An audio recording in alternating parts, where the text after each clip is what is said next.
Hello viewers, কেমন আছেন? নিশ্চয়ই ভালো আছেন। তাহলে বুঝতেই পারছেন আজকে স্লাইডে আলোচনা হবে ত্রিভুজ।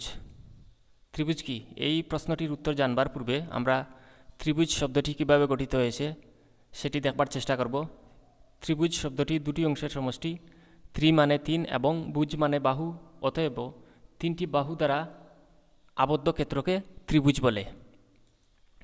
দেখুন, আপনাদের সামনে একটি ত্রিভুজ দৃশ্যমান হয়েছে।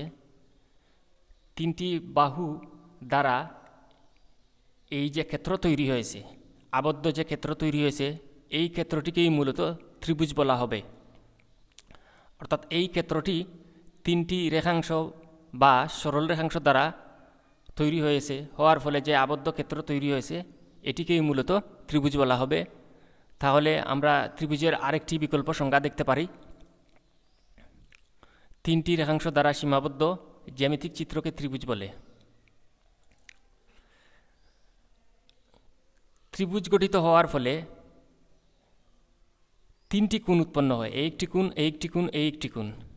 এই তিনটি কোণের সমষ্টি সর্বদা 180 ডিগ্রি বা 200 কোণ হয়ে থাকে।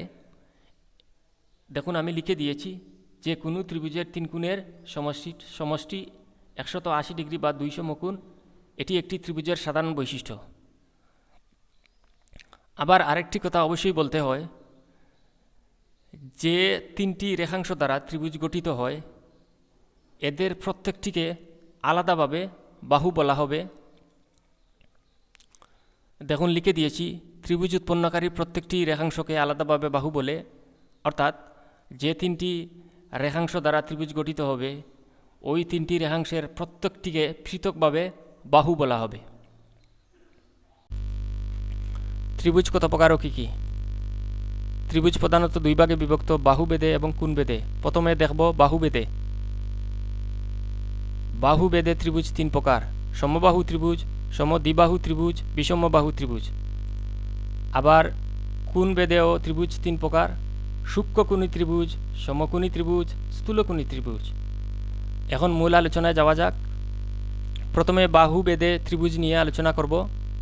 দেখতেই পাচ্ছেন আপনাদের সামনে একই দৈর্ঘ্যের বাহু নিয়ে একটি ত্রিভুজ অঙ্কন করা হয়েছে, 3 ইঞ্চি 3 ইঞ্চি 3 ইঞ্চি করে। এই ত্রিভুজের প্রত্যেকটি বাহুর দৈর্ঘ্য এক ও অভিন্ন, একই পরিমাপ। বাহুগুলো পরস্পর সমান বিধায় আমরা এই ত্রিভুজকে সমবাহু ত্রিভুজ বলবো। আসুন সংজ্ঞা দেখার চেষ্টা করি। যে ত্রিভুজের তিনটি বাহুই পরস্পর সমান হয় তাকে সমবাহু ত্রিভুজ বলে। এবার সমদ্বিবাহু ত্রিভুজ। দ্বি মানে দুই। দেখতেই পাচ্ছেন এই ত্রিভুজের দুটি বাহুর দৈর্ঘ্য এক ও অভিন্ন, 5.2 ইঞ্চি করে নিয়েছি। আবার এই ভূমি সংলগ্ন বাহুটি 3.88 ইঞ্চি, যেটি এই দুই বাহুর তুলনায় অনেক কম। তাহলে দুটি বাহু পরস্পর সমান দেখেই বোঝা যাচ্ছে এই ত্রিভুজটি সমদ্বিবাহু ত্রিভুজ। সংজ্ঞা দেখার চেষ্টা করি। যে ত্রিভুজের দুটি বাহুই পরস্পর সমান হয় তাকে সমদ্বিবাহু ত্রিভুজ বলে। বিষমবাহু ত্রিভুজ। দেখুন, আপনাদের সামনে একটি ত্রিভুজ দৃশ্যমান হয়েছে।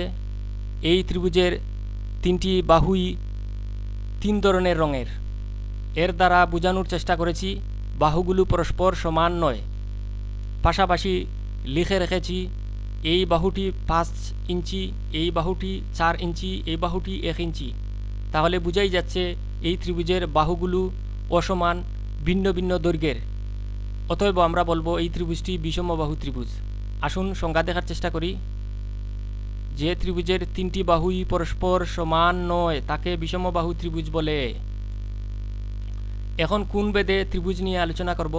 সমকোণী ত্রিভুজ। এই ত্রিভুজটি, এই কোণটি আমি চাঁদার মাধ্যমে 90 ডিগ্রি দিয়ে অঙ্কন করেছি।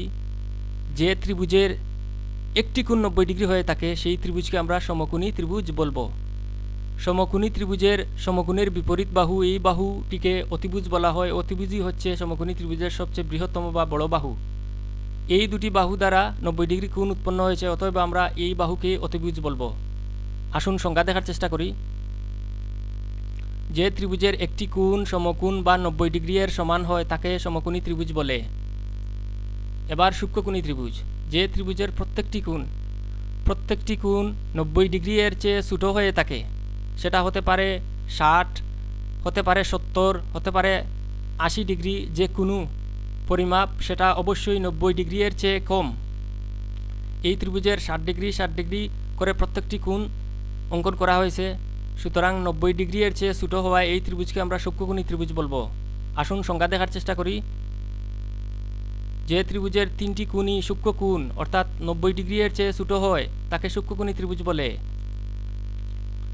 এখন স্থূলকোণী ত্রিভুজ দেখব।